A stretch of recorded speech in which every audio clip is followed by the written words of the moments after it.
Assalamualaikum warahmatullahi wabarakatuh.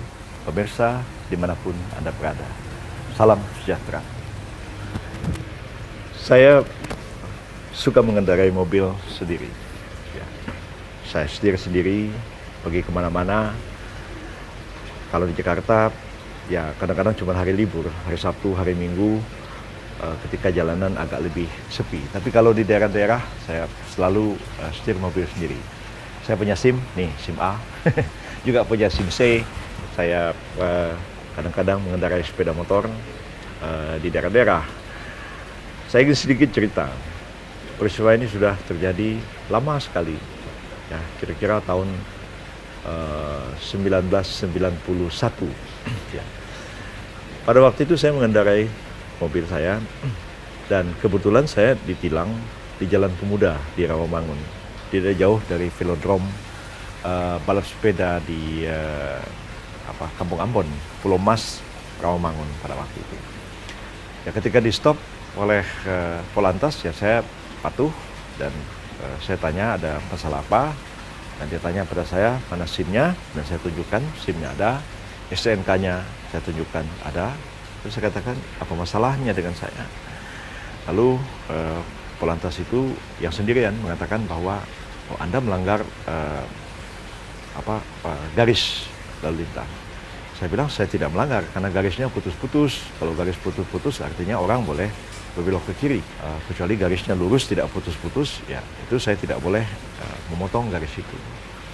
Tapi petugas itu tetap bersikeras dan saya juga tetap bersikeras dengan aturan-aturan lalu lintas yang saya pahami. Memang demikianlah aturannya. Jadi katakan ya baiklah kalau saudara bersikeras ya kita bawa ke pengadilan. Saya bilang silakan. Maka saya mendapatkan surat tilang dan diberitahu minggu depan saya harus menghadap pengadilan negeri Jakarta Timur di Pulau Mas. Saya pada waktu itu tinggal di Ciputat, jauh sekali. Sekarang ini sudah masuk Kabupaten Tangerang dan Provinsi Banten. Datanglah saya kira-kira jam 9 pagi ke pengadilan negeri Pulau Mas. Banyak sekali orang di situ mau menghadiri sidang tilang.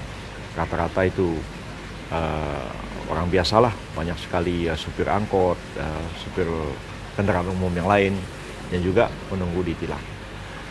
Tapi tunggu itu sampai jam 1 siang, itu belum juga sidangnya dimulai. Banyak orang mulai gelisah dan ada beberapa calo juga di situ mengatakan, "Pak, ngapain nunggu lama-lama? Bapak bayar aja 50.000, selesai, SIM Bapak dikembaliin." Saya bilang, nggak apa-apa lah, saya mau ikuti sidang tilangnya seperti apa. Nah, ada orang sebelah saya sambil minum kopi di warung, saya nanya, "Bos, ente narik di mana?" katanya. Saya bilang di Senayan. Jadi dikira saya supir taksi. Ketawa aja.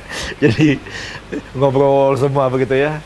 Akhirnya sudah kira-kira jam 2 ya. Sidang dimulai dan saya pun dipanggil ke depan. Panggil, ditanya sama hakim, "Anda ngaku salah?" Saya bilang enggak, saya merasa enggak salah. Kalau Anda enggak ngaku salah, ini bisa bertele-tele. Ya enggak apa-apa, saya bilang, ikutin aja.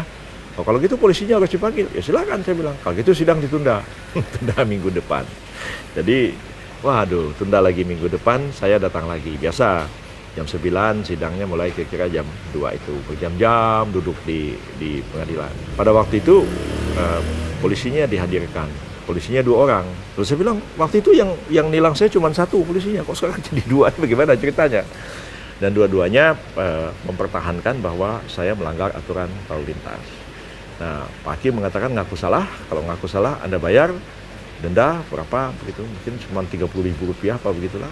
Nah, setelah itu selesai. Tapi saya mengatakan, saya tidak terima. Ya, saya merasa tidak salah. Kalau begitu, saya bilang, kalau diputus saya bersalah, maka saya akan mengajukan kasasi ke Mahkamah Agung.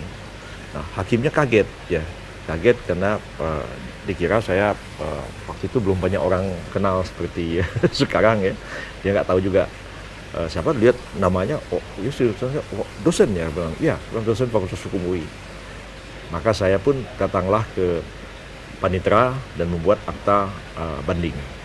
Jadi saya menyatakan banding dan saya diberi waktu 2 minggu untuk membuat memori, memori kasasi ke Mahkamah Agung. Jadi saya pulang, terpaksalah harus membuat memori kasasi ke Mahkamah Agung atas putusan Pengadilan Tilang Jakarta Timur. Sebab putusan pengadilan perkara ringan begitu, tindak pidana ringan, tipiring itu tidak bisa dibanding, hanya bisa dikasasi ke Mahkamah Agung. Jadi saya nyatakan saya kasasi, dan seminggu kemudian memori kasasinya saya serahkan. Dan saya minta keterangan dari pengadilan bahwa SIM saya dijadikan barang bukti, ditahan di pengadilan, supaya saya tidak ditilang lagi dengan alasan saya tidak punya SIM.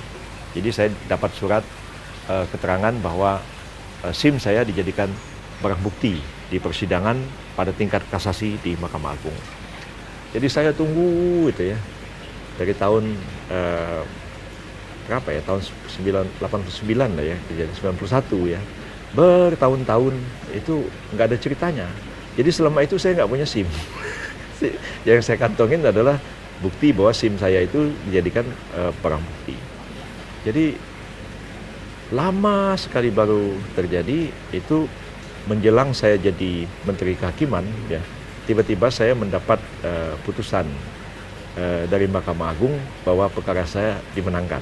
Jadi saya dimenangkan dalam kasus pelanggaran lalu lintas itu kira-kira sudah ya 8-9 tahun kemudian baru ada putusan kasasi dari Mahkamah Agung.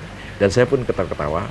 Dan tidak lama sudah itu saya jadi Menteri Kehakiman, dan di zaman itu pengadilan itu berada di bawah Menteri Kehakiman. Jadi administrasi, personil, keuangan, fasilitas, semua itu berada di bawah Menteri Kehakiman. Baru tahun 2004, ya di zaman saya itulah ada pemisahan antara pemerintah dengan yudikatif seluruhnya, dan saya menyerahkan pengadilan itu kepada Mahkamah Agung. Jadi sempat orang-orang berseloroh pada waktu itu, apa jadinya katanya seandainya perkara ini masih berlanjut, Anda jadi Menteri Kehakiman, dan ada perkara di pengadilan, perkara tentang SIM. Nah, tapi perkara itu selesai, dan ternyata ya begitu lama proses hukum itu harus ditempuh. Tapi bagi saya prinsip harus dipegang bahwa hukum tidak bisa dipermainkan, dan saya tidak mau kompromi. Kalau saya merasa benar, sampai kiamat pun saya akan bertahan apapun risikonya. Jadi saya pernah tidak punya SIM itu sampai 8-9 tahun. Bukan tidak punya SIM ya, karena SIM-nya masih dijadikan sebagai barang bukti di persidangan.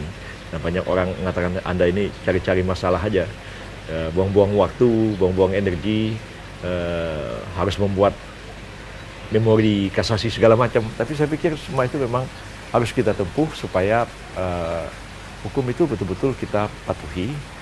Kita tidak mau kompromi, jangan ada menyogok dalam penegakan hukum, karena semua itu akan merusak tatanan hukum kita, dan sekaligus juga merusak tatanan kehidupan bermasyarakat, berbangsa, dan bernegara kita. Karena itu saya menyerukan, mari kita perjuangkan penegakan keadilan dan kepastian hukum di negara ini. Terima kasih. Assalamualaikum warahmatullahi wabarakatuh.